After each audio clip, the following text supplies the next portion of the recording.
Respect Nick Saban for bringing in Ray Rice, but we need to start getting these young men mental health assistance because there's no way in hell this young man who got caught with an arsenal once and went to jail, and now he looks like a homeless man it looks as if he's living on the street, suffering from mental illness. Prayers to him. Hopefully someone can help him and get him in a better space, man. Big ups to Delonte West. I know that was somber, but hey, man, everybody needs some damn help at some point, and hopefully Delonte can get that help. I charge the NBA, I charge the United States of America, and I charge anybody who laugh. I saw some people laughing at him talking about he made all that money. If you mentally ill, there is no way in hell that that you should be put out on the street. All these people who are homeless, just here in my hometown of Chicago, I know it's a big homeless segment of the population out there in LA. It shouldn't be that way. People always want to brag about this the greatest country in the world. People want to brag about greatest country in the world. People want to brag about how it's great here and we, most powerful nation and all this. Hey, you're only as powerful, from what I always was told, you're only as strong as your weakest link. And it looks like this brother and millions upon millions of people are living out on the street, and they need our help as well. Big ups to him, and big ups to peace, blessings, and prayers go to that brother, man. That's a sad, sad, sad situation. With that being said, time to segment into my 1, 2, 3, 4, 5, 6, 7, 8, 9. Because that damn Urban Meyer made that stupid ass statement, my Supreme Court this week, and if you don't know what that is the top 9 people, in my opinion, I'm not even going to call this the top 9 people. I think these are some of the most dynamic people since I have come of age watching college football. With that being said, my number 9 guy is the former quarterback of the Nebraska Huskers, 2-time world national champion. His career was cut short due to injuries, but I had the utmost respect. He could throw good. He could throw the ball well enough to win. He could run the ball with the best of them. Big up to touchdown Tommy Frazier. You don't know who he is? I advise you to go to YouTube and look that brother up. It was nothing like him. He took down the great Florida State. He won 2 back-to-back national championships, and if it wasn't for his health and those blood clots, he more than likely would have won a Heisman.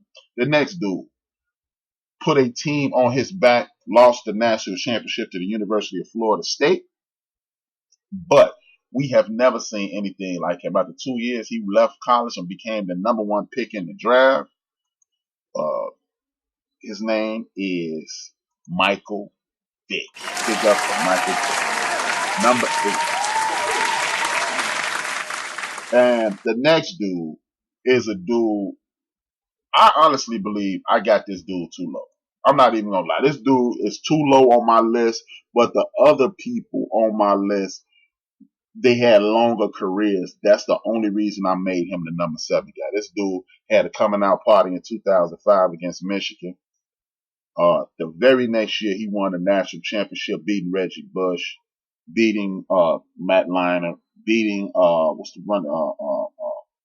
I can't think of the CJ something, the running back with 2 Ray Malaluga from the Cincinnati Bengals, the steroid boy out of Texas, and Clay Matthews on defense.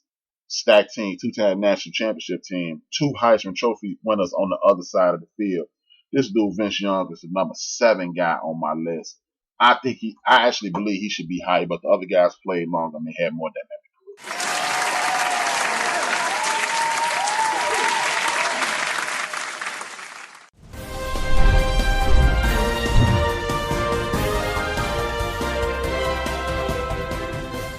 Now, with that being said, these are the stories that have caught my mind. This is the news over the news cycle of the last 7 days. A dude who I got the utmost respect for. He is former Florida State Seminole, former Tampa Bay Buccaneer, former Tampa Bay Buccaneer, former Florida State Seminole, and former Atlanta Falcons running back. A lot of people don't know this dude got 10,000 yards, but what I'm talking about him right now has nothing to do with his football career. Before his college football career started, his mother, former police officer in the New Orleans area, was murdered. On-duty police officer murdered, and a lot of people will go spiraling into nothingness.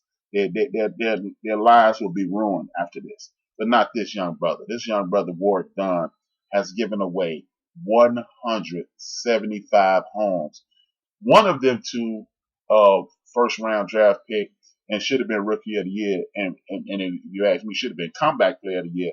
Deshaun could have been rookie of the year and should have been comeback player of the year. Deshaun Watson received a home. Him and his family received a home. And Deshaun is equally philanthropic. Ward Dunn gave away his 175th home. Big ups to Ward Dunn.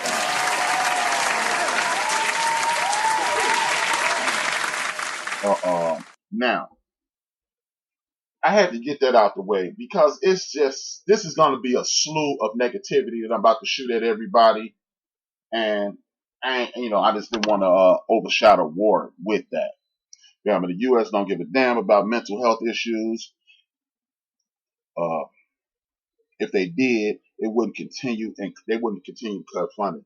They always talking about the flag and we support the troops and mental health and the homeless rates are ridiculous. Hey, yeah, man, it's a sad commentary. That's what man 334 Bama boy, big time Alabama fan. It is a sad commentary that we are the most powerful nation and we can send hundreds of millions of dollars overseas to help other people, but you got people living in the streets. Look, man, there was a day here in Chicago, there was 40 below zero. And there are people who living outside, man. It's this big time sandwich stand, they call it Jewtown in Chicago. Maxwell Street Polish Stands is the official name. But I got a couple of Jewish friends, and they said they call it Jewtown too. But and when you go over there, it's right by the overpass of the interstate, and it's people living up under the overpass. When you driving past that same interstate on the other side, you got people living in tents on the side of the interstate. And this is the most powerful country in the world. Y'all need to exercise some of that power, get some of these people mental health, and make sure people are getting taken care of. Otherwise, we are going to continue to suffer. Again, if I ain't taking care of my house, I can't tell nobody in the whole damn world what to do with theirs. And United States of America, United States of America is real good at not taking care of its own and wagging their fingers at others. So, hey, if y'all want more of that, tune in tomorrow and you can listen to Brothers Gonna Work It Out. We talk about things like that on there. But one of the biggest jokes in the history of sports media said something that was utterly disrespectful, utterly insane, and coming out of his mouth, it was more ridiculous than if it came out of anybody else's mouth, damn near in America today. I would have respected this statement coming out of Donald J. Trump's mouth more than I respected coming out of Jason Whitlock's mouth. And I'm not even exaggerating. Usually you'll say something like that. You'll be like, oh man, not Trump. Well, I would respect this coming from Trump more than I would do with him. It's a big homeless area here. And, he took it away. Okay. My man Bam was about to say something, add to the conversation. But let me get to this jackass, Jason Whitlock. Look, our community, first and foremost, our community is always, all communities are ours. So first of all, let's strip this nonsense about we the only people that fight. Now, we might be the only people that fight in front of the world. So we got to stop handling family business in front of everybody. If me and Chief Rocker have an argument for real, you damn sure know me and Chief Rocker not gonna have no damn argument on Built for This Network. We're gonna call each other and cuss each other out, and before the phone hang up, y'all will never know. You know what I mean? And that's what our community has a bad thing of doing, fighting in front of the world. Back to my man Bam, it's a big homeless area right here in town, the streets from Tropicana Field. That's in Tampa, Florida. My man Bam lives in Tampa, and he's saying down the street from the baseball stadium, it's a big town homeless community, man. And that's a sad commentary, man. You got an entity worth $1 billion, and right outside the entity is homelessness. That's not right. and quote unquote the most powerful. Bama and number one Chief Rocker Jersey Vern laid their lives down.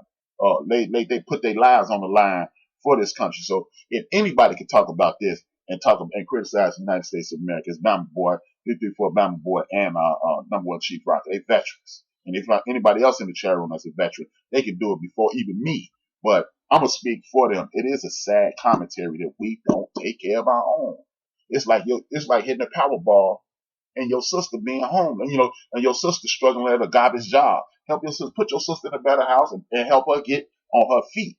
And that's what these people need to do. Especially from what I understand, the veterans in America got insane. I know my girl Low Key submissive, she can speak to this. The veterans in the United States got an even worse homeless problem, and they suffer from even worse mental disorders because they got PTSD and other things that they've been exposed to due to their military experience. But back to this jackass Jason Whitlock, man. This dude has nothing positive to say about anything from our community, even though he's a member of our community. But he had the audacity, the nerve to say Kenny Stills, Reed, and Kaepernick were not qualified to speak up against Jay-Z. Look, we all are qualified, and we all had a right to speak up and speak out against Jay-Z and anybody else that we want to. He disqualified them because they come from Kenny Stills' father played in the NFL. Reed comes from an affluent family in New Orleans, and he said they went to schools that only had 12 or 13% white kids, and all the rich kids went to their schools. And Kaepernick was the same way. He was adopted by a white family. So because they lived in the suburbs and they have a financial advantage, they are not black. Would the police not shoot either one of them brothers dead as Elvis, dead as fried chicken in the street? Yes, they would. So please, Mr. Whitlock, and I use that term Mr. loosely, why don't you shut the hell up? What qualifies you to qualify someone for not being black enough?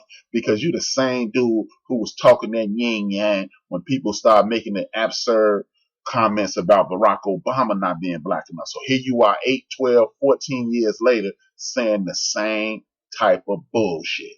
So Jason Whitlock, I'm not even going to tell you to sit your ass down. You need to just go to hell, brother. You need to shut the hell up, and you need to get the nearest gym before you pass your fat ass out. Yes, I am angry at that clown because you don't challenge anybody's culture. Oh, you ain't qualified because you ain't brother enough. Get the hell out of here, man. Shut the hell up, Jason Whitlock. You truly, truly make me sick. You make me sick. And that leads me on to my next thing that has angered me as well. The next thing that has angered me as well is I'm disappointed in the people in our community, as I just stated. We have to stop fighting on television. Me, I think Jay-Z should have involved Kaepernick in that discussion, but who gives a damn what HRap thinks outside of my listeners? I don't think he's wrong for doing it. I just would have liked to have Kaepernick a seat at the table. That's all I'm saying. Now, in regards to the sellout stuff, I don't know. We won't know what Jay-Z has done up until and including the moment all of this has come to fruition, and then we'll be able to decide if he did something good or bad. It's a must-see situation. But the reason I'm saying we must stop having these conversations in front of the media is this. Mainstream media has literally changed this from a Kaepernick situation or a stop unnecessary police violence situation to Colin Kaepernick. He was only trying to keep his job. He's really not about that life. Never mind the fact that Colin Kaepernick started a $1 million pledge in which he got several professional athletes, namely Kobe Bryant, who others have called sellout too, and Steph Curry. Nobody's ever questioned Steph, which is utterly and ultimately amazing. I guess you can't call no brother out with a wife named Aisha. You don't get too much soul brother than that. But I'm just joking. But Colin Kaepernick did a $1 million pledge, and other athletes fell in line with it. So Colin Kaepernick has gone as far as to Africa to help people. He's come here to Chicago. He's been in LA. He's been in other parts of the country helping. So to say he's doing this for attention is utterly and ridiculously absurd. But